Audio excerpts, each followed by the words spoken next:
Hello students, previously we learned about the circular queue. Now let us learn about the double-ended queue. Double-ended queue is also called as a DQ. Yes.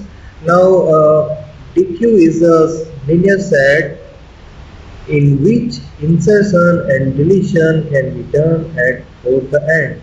Yes, it can be represented as below. Insertion, we can say we can also insert the element from the front, and we can also delete the element from the front. And we can inside the DQ, we can also insert the element at the rear position, and we can also delete the element from the rear position. Okay, what is new about the DQ? It is a double-ended queue. The name suggests that. Yes. And what we have that we have a two new operation. First one is the insertion. Insertion can be happen at the front end, and deletion can be happen from the rear end. Both things are possible here, and this simple insertion and deletion are the same. We can say same algorithm as the circular queue and same algorithm insert of the circular queue. And we have two new algorithms. First one is the insertion from the front and deletion from the rear. These are the two new algorithms. Okay. Now how we can perform the DQ? Yes. All the things are different here. We can say that DQ, representation of the DQ, we can represent the DQ by two ways. First one is by using the circular queue, and second one is by using the doubly linked list. So DQ दो वे से represent हो सकता है. First जो हमने पढ़ चुके हैं वो सर्कुलर क्यू के वे से, और second one is the doubly link list की वे से. First one जो है using a circular queue, we can say that using the circular queue, in the circular queue representation we use a single array to store the value in the queue. Okay, the following operation are performed in DQ. Yes, so ये जो हम देख रहे हैं, that is the array representation of the DQ.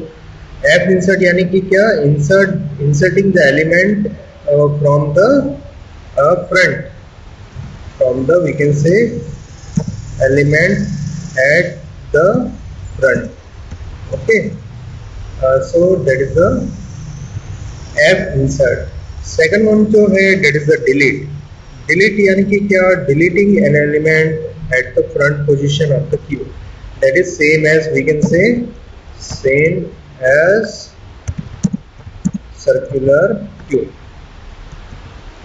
Yes, उसका जो operation algorithm वगैरह सब कुछ रहेगा वो सर्कुलर क्यू के जैसा ही रहेगा, कोई डिफरेंस नहीं है. यस, सेकंड वन जो है, दैट इज इंसर्ट और R insert.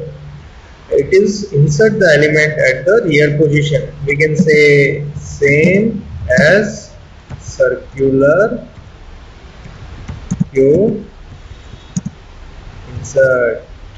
Yes, or delete यानी कि क्या, it is deleted at the rear side of the queue. ये अलग से हो गया. yes, यानी कि चार ऑपरेशन परफॉर्म होते हैं.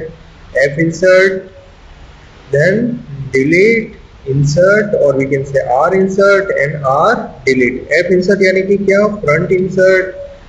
R delete यानी कि क्या, rear delete.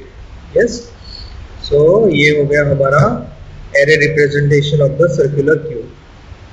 Now based on the above operation, the double-ended queue can be divided into the two main categories. First one is the input restricted DQ, and the second one is the output restricted DQ.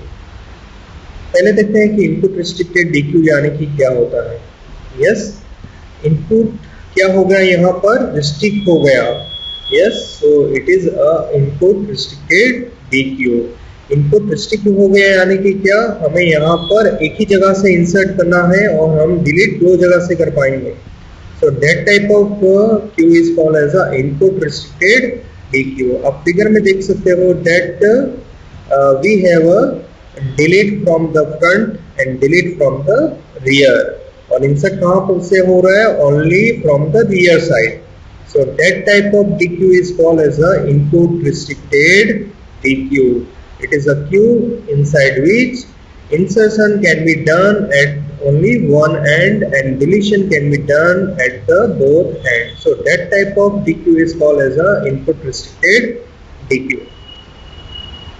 Now second one is the output restricted DQ. Now, let us see what are the output restricted DQ. The name suggests that output क्या होना चाहिए? यहाँ पर restrict होना चाहिए. Output यानी कि क्या? डिलीशन. सो डिलीशन हमारा रेगुलर परफॉर्म हो पाएगा, that is from the front, and जो हमारा इंसर्शन है that can be happen only at the insertion can be happen only both side. So we can also insert from the rear and we can also insert from the front. ये दोनों जगह से हम insertion कर पाएंगे और delete खाली हमारा एक ही जगह से होगा. So that is the output restricted DQ. Yes. So यहाँ पर हमें दो करना है, एक रेगुलर इंसर्ट करना है और रेगुलर डिलीट करना है सर्कुलर क्यू के जैसा ही, और एक नया चीज यहाँ पर आ जाएगा, that is we can say front insert.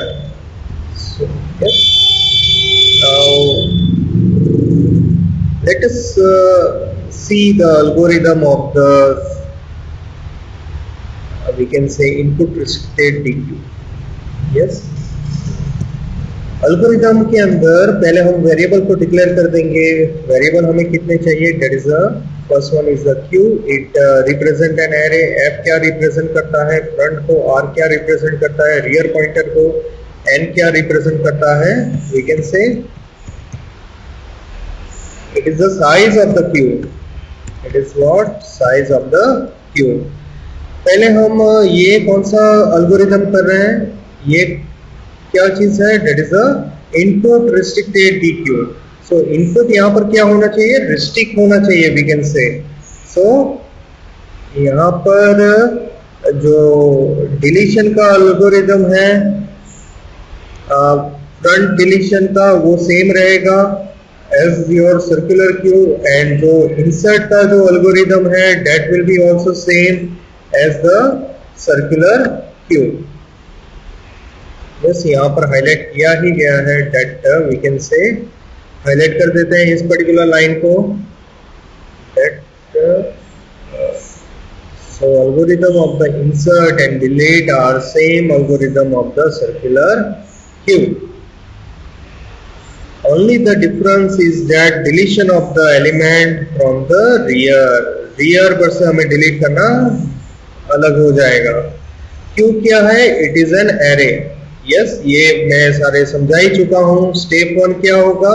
If f equal to 0 then we have to print q is underflow, और यहाँ पर हमें क्या हो जाना है? रिटर्न हो जाना है. स्टेप टू क्या होगा? Item is equal to Q of R. Item क्या होगा? Q ऑफ R होगा. यस. यानी कि जो भी हमारा डिलीटेड आइटम है रियर रियर पोजीशन का, वो कहां पर जाएगा? आइटम के अंदर जाएगा. स्टेप 3 क्या होगा? If R is equal to 1, यानी कि रियर 1 तक पहुंच चुका है, सो रियर क्या हो जाएगा? N हो जाएगा. यस, रियर बैक जाएगा. अगर रियर 1 पर है और हम फ्रंट पर से ही डिलीट कर रहे हैं, तो रियर क्या हो जाना चाहिए? उसका पोजीशन मूव हो जाएगा N पर. यस.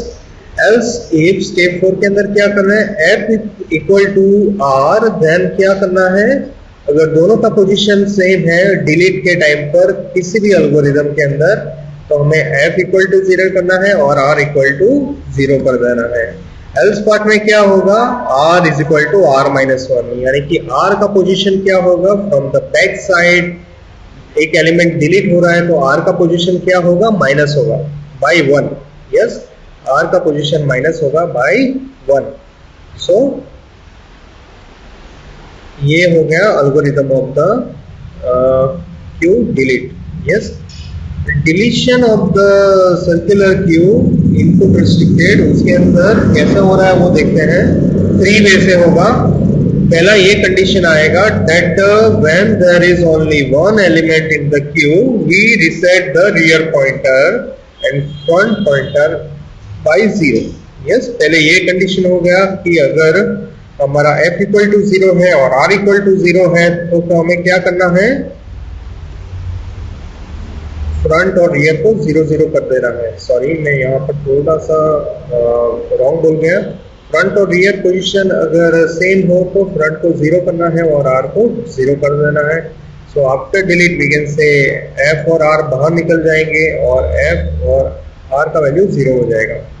सेकंड कंडीशन के अंदर क्या होगा, another situation we have to more one element in the queue, so else part will be executed। ये else part है। yes, जो हम यहाँ पर देखे हैं ना, यहाँ पर हमने जो देखा है that one is the else part। okay, देख लेते हैं else part में क्या लिखा है, r equal to r minus 1। r equal to r minus 1, that is our else part।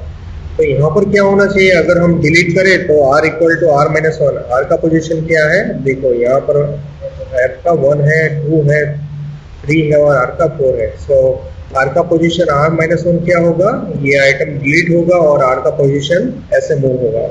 Yes, pointer back move होगा, यहाँ से यहाँ पर मूव होगा। ओके, सो ये सेकंड पोजीशन हो गया। In the third situation again more than one element in the Q but rear is not on the first position। yes, okay, तो यहाँ पर भी we can say ये rear का पोजीशन है और we can say rear equal to 1 है, तो ये थोड़ा सा फिगर गलत चला गया है, ये r है और ये f है। अगर ऐसा कोई भी सिचुएशन है then we have to move the pointer here। yes, r equal to 1 है then we have to move the r here। so ये डिलीट हो जाएगा और ये यहाँ पर चला जाएगा। yes, we can say if r equal to 1 then r is equal to n। so q अभी ऐसा हो जाएगा। so आप समझ चुके हो कि यहाँ पर क्या हो रहा है और क्या मैंने चेंज किया है। yes, ये थोड़ा सा चेंज है, ये r पॉइंटर है और ये f पॉइंटर है। so यहाँ पर ये वाला कंडीशन मैच करेगा। अगर r इक्वल टू 1 है तो क्या हमें सेट करना है, r equal to n। Yes, so I hope that you understand this particular thing. आपको इनपुट रिस्ट्रिक्टेड DQ समझ में आ गया होगा। Okay, so here I end my session. Thank you so much. Next lecture के अंदर हम देखेंगे आउटपुट रिस्ट्रिक्टेड DQ।